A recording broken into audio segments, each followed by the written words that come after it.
बिस्मिल्लाहिर्रहमानिर्रहीम। लाहौर बार की legal education committee की तरफ से तमाम दोस्तों को मैं खुश आमदीद कहता हूँ। हमारी बार वोकेशनल कोर्स की लेक्चर्स की सीरीज़ के अंदर और बिलखसूस अगर आप सिविल की साइड के ऊपर प्रैक्टिस करते हैं तो एक आज इम्पॉर्टेंट लेक्चर है।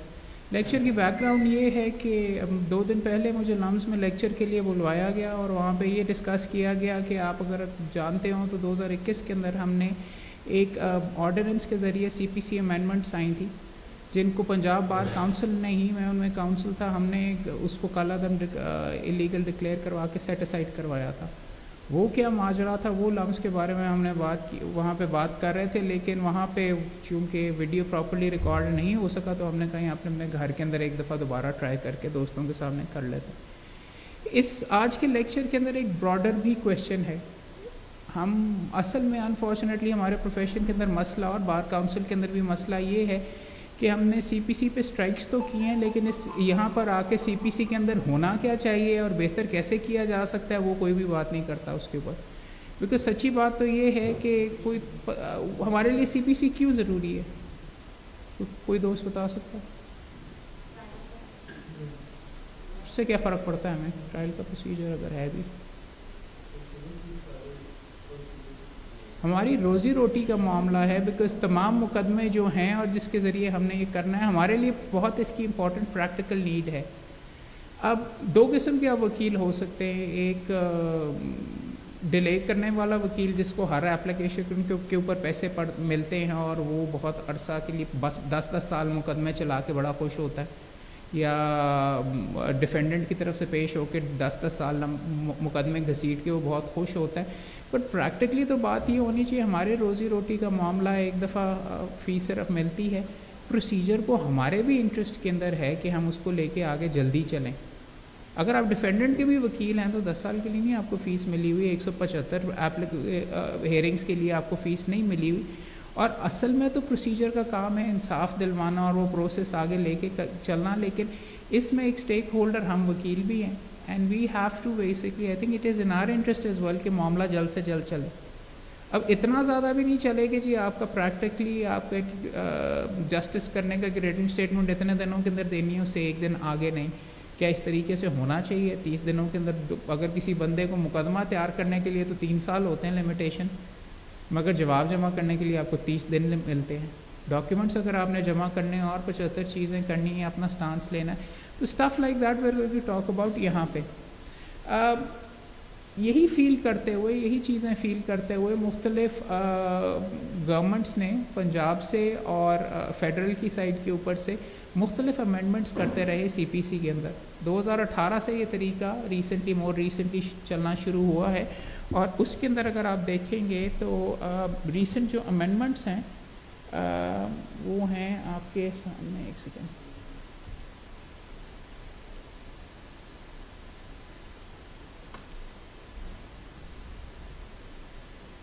जी CPC की अगर आप रीसेंट अमेंडमेंट्स एग्जामिन करें, इसके अंदर तब्दीली लाने के लिए रीसेंट अमेंडमेंट्स हुई हैं। 2018 के अंदर एक एक्ट आया था, कोड ऑफ सिविल प्रोसीजर। अच्छा, पहले मुझे ये क्लियर कर दीजिए कि फेडरल गवर्नमेंट कर सकती है CPC के अंदर अमेंडमेंट्स?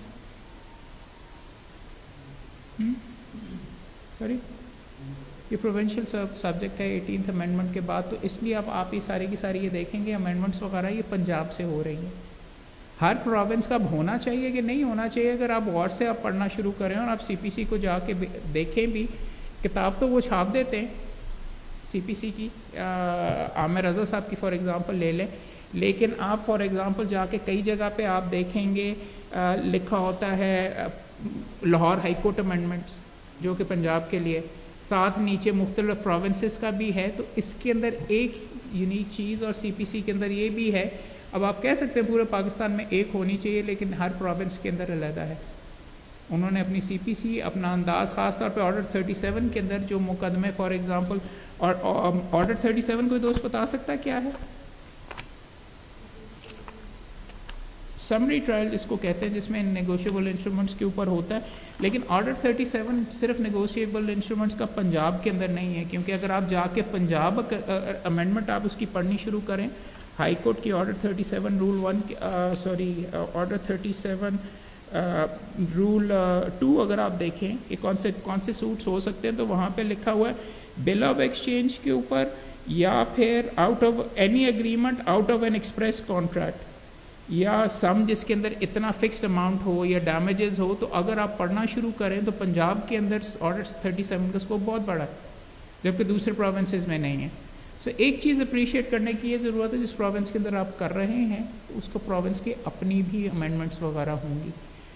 पंजाब के अंदर रीसेंट जो अमेंडमेंट्स हैं, these are very very important amendments as well. ये अगर आप एग्जामिन करें, 4 अमेंडमेंट्स रिसेंटली आई हैं।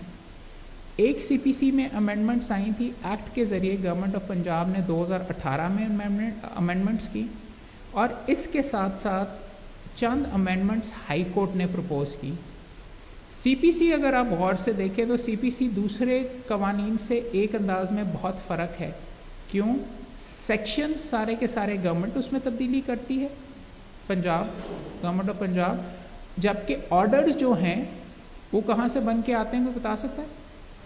हाई कोर्ट की रूल मेकिंग कमेटी है, वो करती है इम्प्लीमेंट वगैरह, और ऑर्डर तो उसके ऊपर वो लेजिस्लेट तो वहाँ से ही होता है, मगर ये रूल्स बनाए गए हैं और नोटिफाई होते हैं गवर्नमेंट के ज़रिए, मगर ये रूल्स बनाए गए हैं हाई कोर्ट ने। तो हाई कोर्ट की जो रूल मेकिंग कमेटी है, उन्होंने मिल के 2018 के अंदर ये जो सेकंड नंबर के ऊपर आप देख रहे हैं, civil procedure code amendment of first schedule 2019 गलत लिखा हुआ, 2018 होना चाहिए था, 2018 amendments to the orders of the Lahore high court rules committee उन्होंने किया। मगर ये वाली अगर आपने अमेंडमेंट्स देखी हों, और इस कोई दोस्त बता सकता है कि इन अमेंडमेंट्स के अंदर सबसे बड़ी फंडामेंटल चेंज क्या आई थी? वो तो नहीं यार, वो तो इतनी बड़ी नहीं थी, और भी इससे कोई बड़ी चीज़ तब्दीली आई, कोई बता सकता है? 18 की हाई कोर्ट ने जो अपने ऑर्डर्स के अंदर तब्दीली की थी, उसके अंदर मेन तब्दीली क्या थी? तब्दीलियाँ तो काफ़ी थी, बट मेन तब्दीली रिटन स्टेटमेंट का भी टाइम मुख्तस कर दिया, 7-11 अब डायरेक्ट नहीं होगी, अलहदा होगी। इसके ऊपर अगर आप दोस्त देखना चाहें तो हमारे दोस्त शहजाद शौकत साहब, जो इन अमेंडमेंट्स का हिस्सा थे, ये अमेंडमेंट जो हाई कोर्ट की रूल कमेटी से बन के आई, उसमें 2 या 3 वकील साहबान भी बैठते। शहजाद शौकत साहब, ज़फ़र इकबाल कलानौरी साहब वहाँ पे उस टाइम के ऊपर थे, और शहजाद शौकत साहब ने आके लाहौर बार के अंदर हमें लेक्चर भी दिया था इम्प्लीमेंट होने से पहले। और असल में सिलसिला तो ये होना चाहिए, जो अमेंडमेंट्स आ रही हों वो आप लोगों को पहले बता देनी चाहिए, ताकि आपकी अगर कोई कंसर्न्स वगैरह हैं आप उनके साथ रेस करें। बात दूसरी साइड के ऊपर चली जाएगी, लेकिन इसके अंदर फंडामेंटल डिफरेंस आया था एडमिनिस्ट्रेटिव जज का और ट्रायल जज का। कोई बता सकता दोस्त कि क्या तब्दीली आई थी 18 वाले रूल्स में?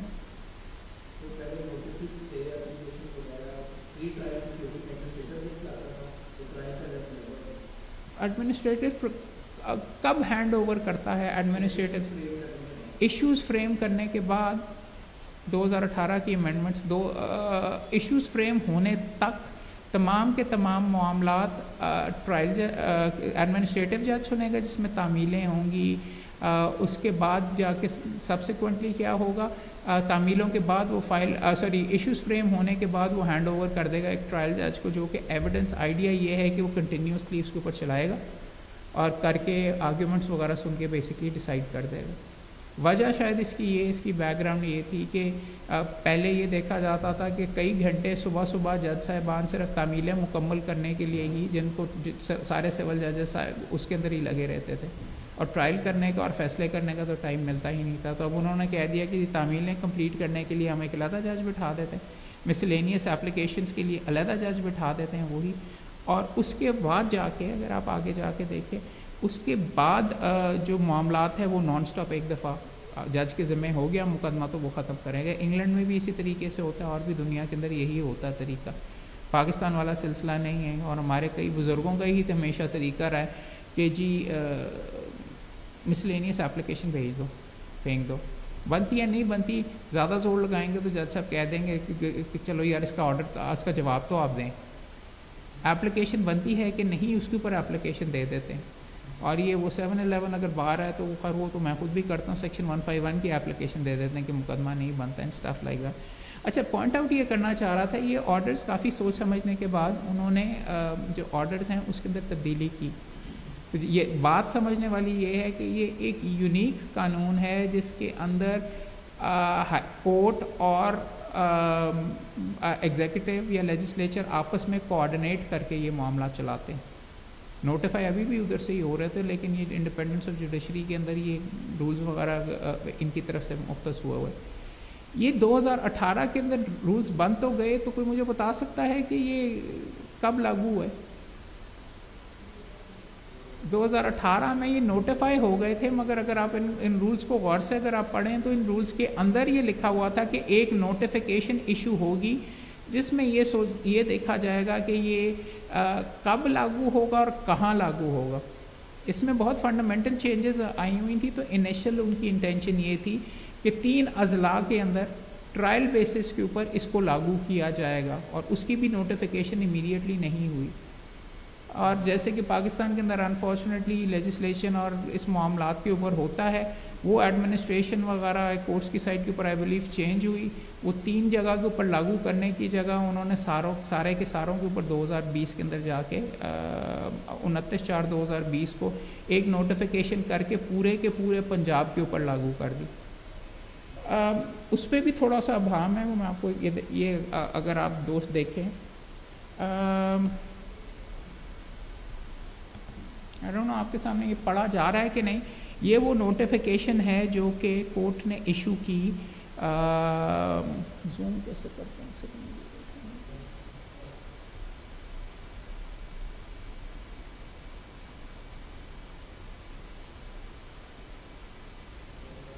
आपके क्लियर नहीं आ रहा, मैं आपको पढ़ देता हूँ। नोटिफिकेशन हाईकोर्ट इशू करता है in exercise of powers conferred in paragraph such and such or such and such date. The Honorable Chief Justice and judges are pleased to direct that the provision of the Civil Code Amendment of First Schedule 2018 का made under Section 122 of CPC shall come into force on the first day of November 2020. 23/10/2020 की notification है, आएगा। और आगे within the local limits of the jurisdiction of Lahore High Court Lahore। कोई यहाँ पे कोई मसला आपको नज़र आता है क्या? बिकॉज उन्होंने it is very very strange, पूरे पंजाब के अंदर जाके ये अमेंडमेंट्स लागू कर दी गई। आप हर जगह के ऊपर जाते हैं और इसको टेक अप इस तरह किया गया, लेकिन अगर आप इसकी वर्डिंग के ऊपर जाएं तो जो notification issue shall come into force on such and such within the local limits of the jurisdiction of Lahore high court. Lahore high court full stop नहीं, लाहौर हाई कोर्ट लाहौर। तो इसको इस तरह भी पढ़ा जा सकता है कि प्रिंसिपल सीट की जुरिसडिक्शन के अंदर, पिंडी के अंदर ये लागू नहीं है, और मुख्तलिफ जगहों के ऊपर जहाँ जहाँ पे बहावलपुर बाग की जुरिसडिक्शन में नहीं है, लेकिन इसको टेकअप इस तरीके से किया गया कि जैसे, और समझा इसी तरीके से जाता है कि ये अमेंडमेंट पूरे पंजाब में और प्रैक्टिकली इन इफ़ेक्ट तो पूरे पंजाब के अंदर लागू की जा रही है। आप जितना मर्जी चीख लीजिए कि वो नोटिफिकेशन के अंदर ये लिखा हुआ है कि यहाँ पे लागू नहीं है, शायद कोर्ट में किसी वक्त ये चैलेंज करने की ज़रूरत है। अच्छा, इसमें ख़राबी क्या आती है और इसके अंदर असल में मसला क्या खड़ा होता है? गवर्नमेंट्स आती हैं फ्रॉम टाइम टू टाइम, और पाकिस्तान के अंदर लेजिस्लेशन का बहुत कम इस तरीके से हुआ है कि पॉलिसी डिसीजंस के ऊपर हो। अगर आप आगे जाके देखिए, एक सेकेंड, गया यार, एक सेकेंड सॉरी।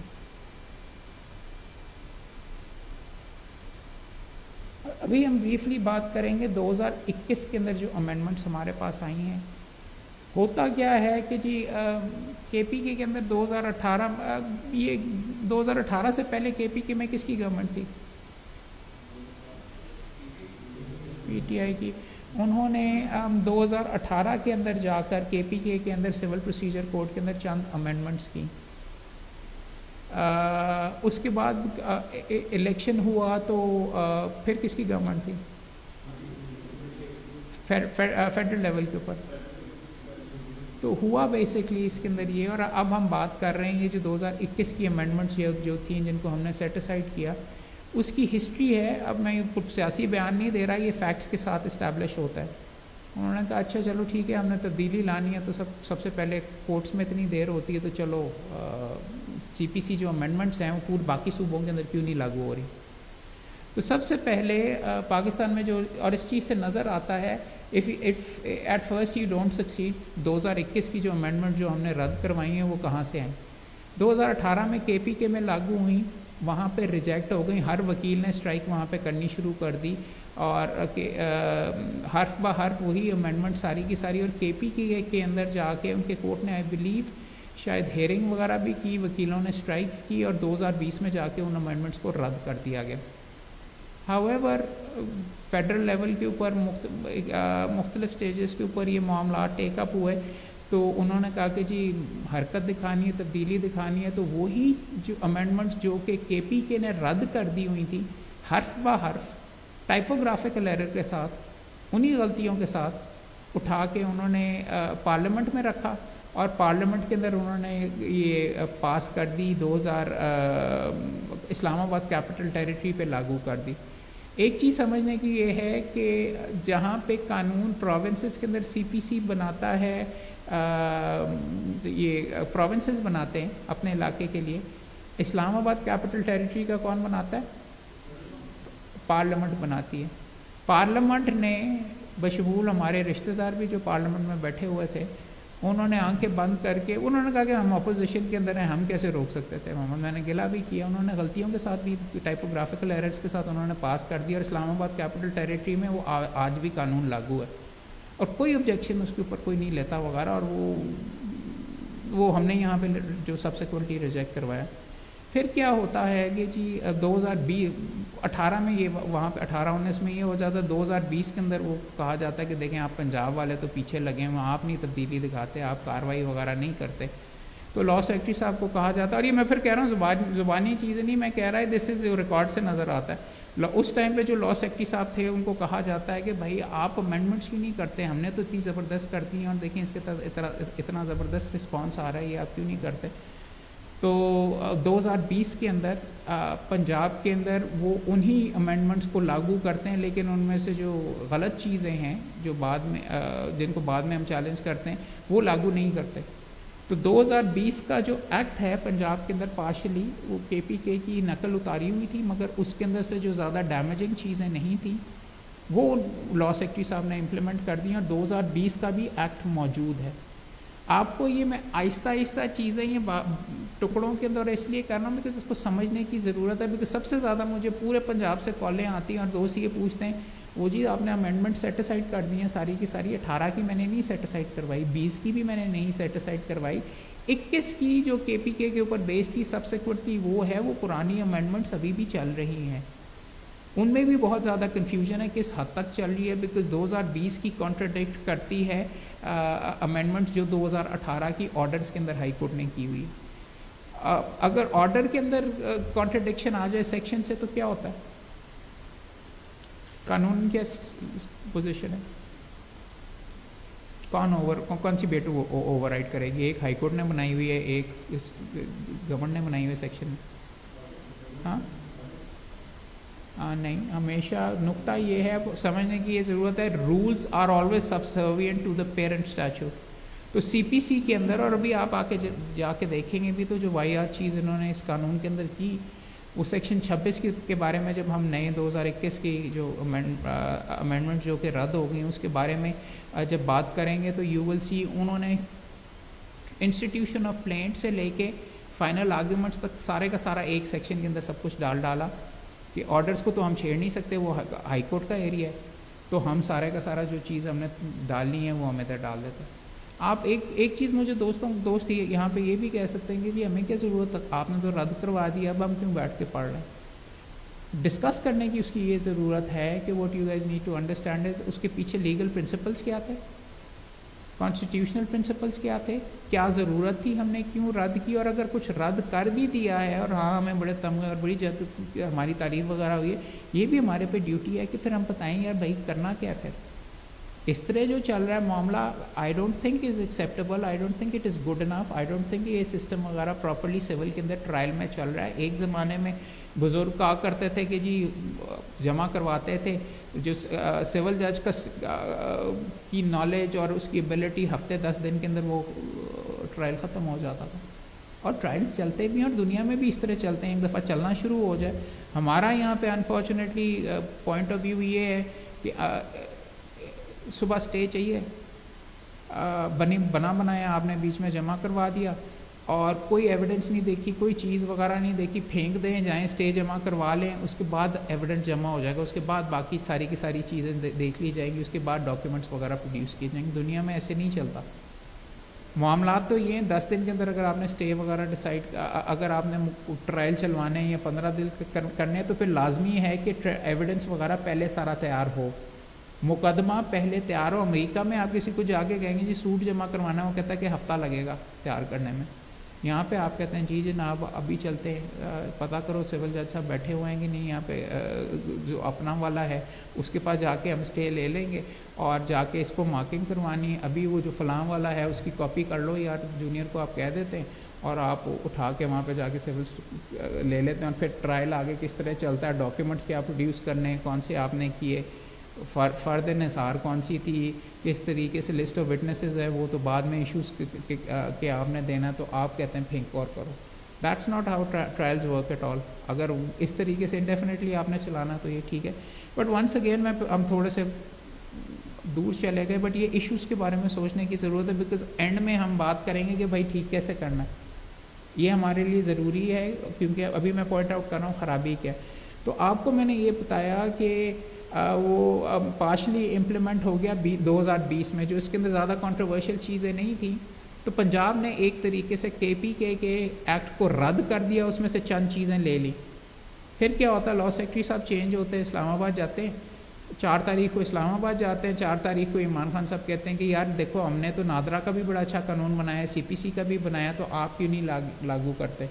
तो वो कहते हैं जी जनाब, और उसी दिन ऑर्डिनेंस पास हो जाता है, उसी दिन वो वाला टेक्स्ट उतार के यहाँ पे लागू कर दिया जाता है। और एक अजीब सा कानून बना के 2021 की जो अमेंडमेंट्स हैं उसके अंदर ज़्यादा डेप्थ में नहीं जाएंगे, लेकिन आपसे डिस्कस करूँगा क्योंकि फंडामेंटल उसके अंदर क्या ख़राबी थी, हमें क्या मसला था जिसके ऊपर पूरा पंजाब में स्ट्राइकें होनी शुरू हो गई और हमें कहा गया कि मेंबर साहबान अभी चैलेंज करें, ये करें, और पंजाब बार काउंसिल भी उठ के चली गई ख़त्म करवाने के लिए। क्यों?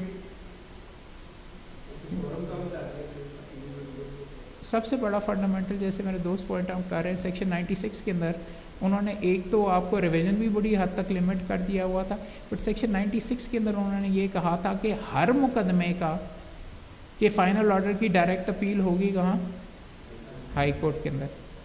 उसके ऊपर मुफस्सल के अंदर दोस्तों में तो कोराम मच गया कि जी हर मुकदमा जो एक लेवल के ऊपर एडिशनल डिस्ट्रिक्ट जज के पास जाता था, उसके बाद या हाई कोर्ट जाता था, वो सारा ख़त्म करके इधर कर दिया। हाई कोर्ट में भी कोराम मच गया, बिकॉज आप तमाम दोस्तों को पता होगा कि चंद साल पहले पेक्यूनरी जुरिस्डिक्शन उसको कहते हैं ADJ की बढ़ाकर उन्होंने ये कर दिया कि ये सारे के सारे केसेस जो हाई कोर्ट में पेंडिंग थे वो उन्होंने नीचे भेज दिए और इन्होंने हाई कोर्ट से पूछे बगैर, और सच्ची बात ये है रिकॉर्ड के ऊपर इस्टेब्लिश भी हुआ, और ये अगर आप इसके ऊपर जजमेंट देखेंगे CPC अमेंडमेंट की तो शायद करीम साहब ने भी इसने लिखा हाई कोर्ट को भी नहीं पता था ये अमेंडमेंट्स आ रही हैं, उन्होंने लागू कर दी और उन्होंने कहा ये लें जी आपके लिए, और हाई कोर्ट की तरफ पूरे पंजाब का सैलाब उधर कर दिया। आई मीन आप और भी नुक्तों के ऊपर आर्ग्यू कर सकते हो कि जी इंसाफ महंगा हो गया, जिस बंदे ने भक्कर के अंदर अगर किसी को का मुकदमा हुआ तो उसकी अपील हाई कोर्ट जाएगी, 75 रुपये का भी अगर मुकदमा है, 5000 रुपये का मुकदमा है, 5 लाख रुपए का मुकदमा है, वो सारे के सारे हाई कोर्ट की तरफ आने थे। तो इसी ग्राउंड के ऊपर that was the fundamental, because once again रोज़ी रोटी का हमारे वकीलों का था, और रोज़ी रोटी से भी ज़्यादा मामलात अवाम का भी था कि भक्कर वाले कोर्ट के अब लाहौर आना पड़ना था, right. So that was not accept, और लाहौर में उसकी क्या सुनवाई होनी थी, यहाँ पे तो अपीलों में अगर एक दफ़ा नोटिस हो जाए तो कई साल लग जाते हैं, तो फिर यहाँ पे कितनी हज़ारों की तादाद में आना था। तो that was the fundamental reason जिसके ऊपर हमने इसको चैलेंज करना था। जिन ग्राउंड्स के ऊपर और भी करना था, अगर आप इसके अंदर जाके डिटेल के अंदर अगर आप पढ़ना शुरू कर दें तो section upon section upon section, हर सेक्शन के ऊपर हमारी ऑब्जेक्शन थी, और हमने ऑब्जेक्शन काफ़ी दबा के ली कि जी मैं आपको चंद दिखा देता हूँ। एक हर सेक्शन के ऊपर हमने तकरीबन माँ सिवाय 1 या 2 के हमने सारों को चैलेंज किया। सेक्शन 3, सेक्शन 1, ये स्लाइड्स वगैरह मैं आपसे शेयर कर दूंगा, ज़्यादा डिटेल के अंदर जाने की ये ज़रूरत नहीं, बिकॉज़ आज हमारा इसका मकसद ये नहीं है। आपको ये मैं अलबत्ता बताना चाहूँगा कि आपको एक जजमेंट, अगर आप इस साल एक जजमेंट पढ़ते हैं तो ये वाली जजमेंट पढ़ें, जैसे शाहिद करीम साहब की PLD 2021 लाहौर 544, PLJ में भी छपी है। PLJ में वाले इशू में फ़ायदा ये है कि दोनों की दोनों एक ही पार्ट में आपको मिल जाएंगे। PLD में जो छपे हैं वो 2 हिस्सों के अंदर ये छपी है जजमेंट। और अगर आप हाई कोर्ट की वेबसाइट के ऊपर भी जाएंगे, जो मैंने सारा किया हुआ, तो वहाँ पे शाहिद करीम साहब की अप्रूव फॉर रिपोर्टिंग जजमेंट्स देखें तो उसमें ये जो जिस पिटीशन की हम बात कर रहे हैं, vice chairman Punjab bar council versus government of Pakistan, वो यहाँ पे रिपोर्टेड है। You can download the PDF judgment. ये जजमेंट पढ़ने का चंद फ़ायदे हैं जिसकी वजह से मैं आपको एक तो ये है कि मेरी बड़ी ज़बरदस्त शॉट थी और मैं लेजेंडरी वकील इसकी वजह से बन गया हूँ इसलिए बड़ी अच्छी बात है, मेरी बड़ी जाय हुई पूरे पंजाब के अंदर के वाह वाह वाह बड़ा ज़बरदस्त था। वो छोटा रीज़न है। असल रीज़न इसके अंदर ये है कि इसके अंदर आपको लिटिगेशन के बारे में ये जजमेंट बहुत समझाती है। और मैं थोड़ा सा इसके बारे में बात करना चाहूँगा, इस मुकदमे में हुआ क्या। क्योंकि कोई मुझे बता सकता है कि किसी कानून को किस बेसिस के ऊपर रद्द किया जा सकता है? उन्होंने लागू कर दिया, ऑर्डिनेंस के ज़रिए लागू हुआ था, रातों रात एक्ट नहीं बना था। ऑर्डिनेंस और एक्ट में क्या फ़र्क होता है, कोई दोस्त बता सकता है?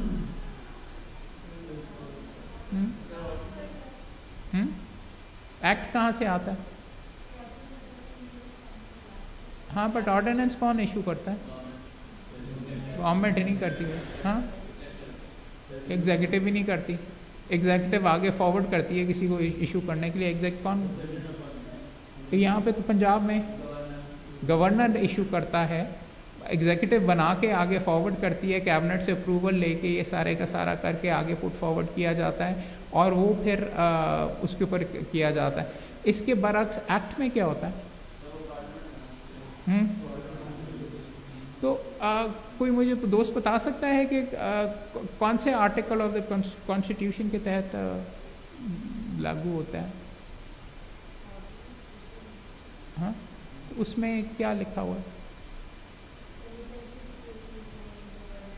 अगर ज़रूरत हो, कोई एमरजेंसी सिचुएशन हो। अब 1908 का कानून है, उसके अंदर क्या एमरजेंसी सिचुएशन थी? एक तो मैंने ये ग्राउंड दी थी कि जी रातों रात आपको सूझा कि जी अभी चेंज करना है, अभी करना है, ये करके एक्ट भी बन सकता था, पार्लियामेंट में कंसिडर होके कर सकता था। 1908 का कानून था। मगर is this a good enough reason judgments की रोशनी के अंदर कि जी बड़ी जल्दी में आपने कर दिया? गलत है। मैंने ग्राउंड तो लिख के लगाई हुई थी। आपने अगर चैलेंज करना है, आज चलें हम गेम यही खेलते हैं, जजमेंट एक सेकंड के लिए पार्क कर लें। आप क्या ग्राउंड्स लेंगे? बड़ा गंदा कानून बन के आ गया है, आप किस बेसिस के ऊपर चैलेंज करेंगे? क्या मुझे अच्छा नहीं लगता, गंदा है, इसलिए सेटिसाइड कर दिया जाए? बार काउंसिल कह रही है कि गलत। हाँ, एक्सेस ऑफ पावर क्या मतलब? उसके पास वो किसी चीज़ के बारे में कानून बना सकता है एज लॉन्ग एज उसका वो लेजिस्लेटिव एंट्री मौजूद है, वो किसी चीज़ के बारे में बना ले। एक्सेस ऑफ पावर क्या मतलब? पावर है, पावर उसने अपनी इस्तेमाल कर ली। किस बेसिस के ऊपर आप इस कानून को सेटिसाइड करवा सकते हैं? ये तो बहुत अच्छा जुमला है, लेकिन मतलब क्या? क्या अल्ट्रा वायरस द कॉन्स्टिट्यूशन क्यों? क्या बिकॉज आप कह रहे हैं? बात तो ये था, पिटीशन मैंने भी बना के और मैंने काफ़ी ज़्यादा सफ़े लिखे हुए थे, मगर मुकदमा जमा करवाने के बाद भी मुझे नहीं पता था कि किस नुक्ते के ऊपर हम सेटिसाइड करवाएंगे अल्टीमेटली। और आहिस्ता आहिस्ता ये केस आगे जाके जब डेवलप हुआ तो we came up with a very very strong नुक्ता। सॉरी, कौन से राइट? राइट्स क्या मतलब? उसके पास राइट मौजूद है गवर्नर के पास कि he can go ahead and legislate.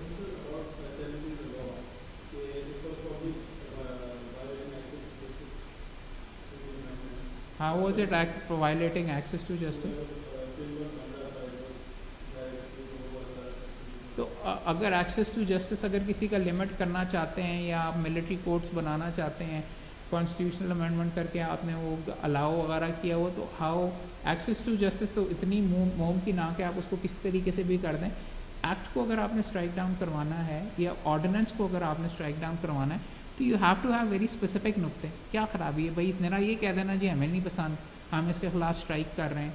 और हमारे वकील भाइयों का एग्जैक्टली अनफॉर्चुनेटली सिलसिला भी ये था कि उस वक्त हम कैंडिडेट थे जब ये लागू आया। मुझे भी याद है जीटी रोड के ऊपर हो रहा था ये करके और स्ट्राइक कर दो, ये और स्ट्राइक्स हो रही थी मुख्तलिफ़ जगहों के ऊपर। मैंने गलती से तकरीर में ये कह दिया कि यार भाई ये कभी कानून के ख़िलाफ़ भी कोई स्ट्राइक इस तरीके से करता है, सीपीसी के ख़िलाफ़ भी स्ट्राइक कर सकता है, मुझे बता दें कि मसला क्या है, हम ठीक करवाते हैं। और हमें इसलिए लीडर में हैं, आप बताएंगे हम उसको आगे लेके जाएंगे, बात तो करें। और मैंने वो थोड़ा सा ज़्यादा कह दिया उसके अंदर कि जी मेरे ये जो दोस्त साथ बैठे हुए हैं उन्होंने तो शायद पढ़ा भी नहीं हुआ जो यहाँ पे कह रहे हैं कि जी। और फैक्चुअली ये था कि बार काउंसिल ने स्ट्राइक कॉल की हुई थी, लेकिन अगर आप किसी से, मैंने जिससे भी बात की, उन्होंने टेक्स्ट तक उनके पास नहीं था, उन्होंने कहा जी स्ट्राइक स्ट्राइक स्ट्राइक। और आई मीन अच्छा चूरन वगैरह ये बेचने के लिए ये सारे का सारा अगर आप इस तरह करें। बल्कि इंतहा तो ये थी, जो मेरे साथ लड़का मेंबर बैठा हुआ था उसने कहा नहीं वो नहीं जी, ये कोई इस दमादम मस्त अंदर होना चाहिए, सीपीसी के ख़िलाफ़ रोड्स पे आ जाना चाहिए, क्योंकि ये यंगस्टर्स के हकूक़ के ऊपर पामाल किया जा रहा है। अब यंगस्टर्स इस चीज़ के अंदर किधरों आ गए और क्या सिलसिला हुआ, कहाँ से हुआ वगैरह, लेकिन उसकी तकरीर बड़ी तालियाँ वगैरह यहाँ पे मची। और मैं अपना सर नीचे करके कि जी ये उन्होंने कहा अरे खुदा का खौफ करें, आपने अगर पढ़ी हुई है तो आप, फिर मैं खड़ा हो गया, मैंने कहा जी अगर आपने पढ़ी हुई है तो आप बताइए इसमें मसला क्या, आप मेरे से सवाल कैसे कर सकते हैं, आप मेरे से सब, उस नहीं पढ़ी हुई थी उसने भी बीच में, मैंने तो बीच में देखा हुआ था ये सारे का सारा। बट अनफॉर्चुनेटली यहाँ पे इस लेवल पे बात होती है। पिटिशन फेंकने के लिए तो हम फेंक सकते थे, but all I am saying to you is right now कि वो पिटिशन जमा करवाने के बाद भी मेरे ख्याल में अगर आप मेरे से पूछें तो प्रॉबली जो मेरा आर्ग्यूमेंट अल्टीमेटली बन रहा था, और आर्ग्यूमेंट हमने बनाया, बिकॉज आप हवा में नहीं कर सकते ये कि जी ये क्या चीज़ है, कौन से आर्टिकल ऑफ द कॉन्स्टिट्यूशन की वायलेशन है, किस तरीके से हो रहा। तो फिर ये कॉन्स्टिट्यूशन की कॉपी पड़ी हुई है हमारे पास यहाँ पे, तो आपके पास ग्रीन कलर की पड़ी होगी, किसी के पास, चलें आर्टिकल 202 और 203 कि सुपरविजन नीचे की कोर्ट्स की और उनको कंट्रोल करना हाई कोर्ट की पावर है, और रूल्स बनाना आर्टिकल 202 के तहत पावर है। देखता हूँ कॉन्स्टिट्यूशन पढ़ी होगी यार, इधर गलत था मैं पढ़ दूँ, बट नुक्ता देखिए हमने ये जाके आगे बनाया। और एक सेकंड 202 में आपको देख के बता देता हूँ, पढ़ देता हूँ। नुक्ता हमने बेसिकली प्रिंसिपल ये बनाया कि हाई कोर्ट की जो पावर्स हैं ये एक यूनिक कानून है जिसमें आधा कंट्रोल करता है लेजिस्लेचर और आधा कंट्रोल करता है कोर्ट्स। ये दोनों इकट्ठे लेके कोऑपरेटिव फेडरलिज्म और कोऑपरेशन ऑफ इंस्टीट्यूशन, वो सारे के सारे कॉन्सेप्ट्स वगैरह इस्तेमाल करके, this is what we argued, we said के जी मैं आपको देख देता हूँ एक सेकेंड, 202 पढ़ देते हैं, उसमें लिखा है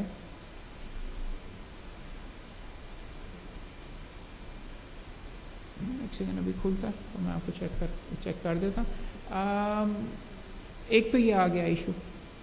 दूसरा इस केस के अंदर इंटरेस्टिंग चीज़ ये, और आप किस चीज़ को चैलेंज कर सकते थे,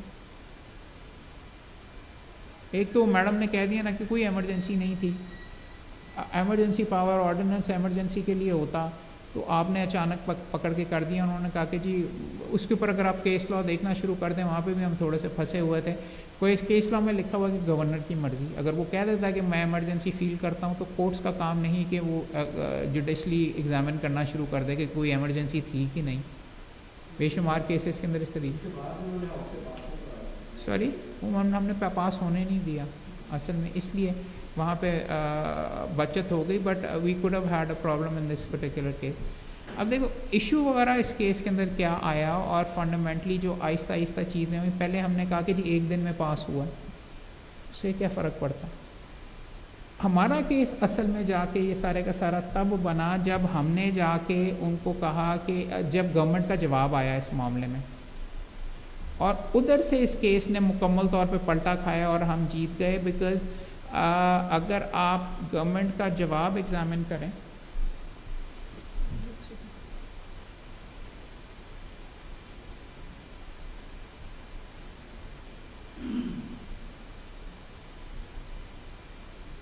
यहाँ आपको ये सारी चीज़ें इसलिए दिखा रहा हूँ कि इंपॉर्टेंट कॉन्स्टिट्यूशनल केसेस के अंदर आप किस तरीके से आर्ग्यू करते हैं वो भी हम आपको दिखाते हैं। जब आप जज के सामने जाके, और इंशाल्लाह आपको भी बीच में मौका मिलेगा और आप करेंगे तो बेहतर होता है। एक स्केलेटन आर्ग्यूमेंट्स आप बना के जज के सामने लेके जाएं कि जनाबे वाला, एक सेकेंड, ये पता नहीं लैपटॉप के ऊपर सही तरह खुल नहीं रहा। लेट मी सी।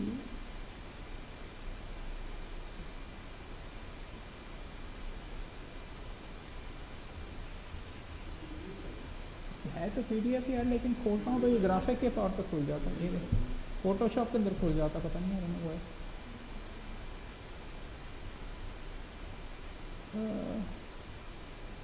क्या PDF रीडर नहीं इसके ऊपर इंस्टॉल हुआ? वो मैं देखा यार, ओपन नहीं, गूगल क्रोम पे खुल जाएगा सही।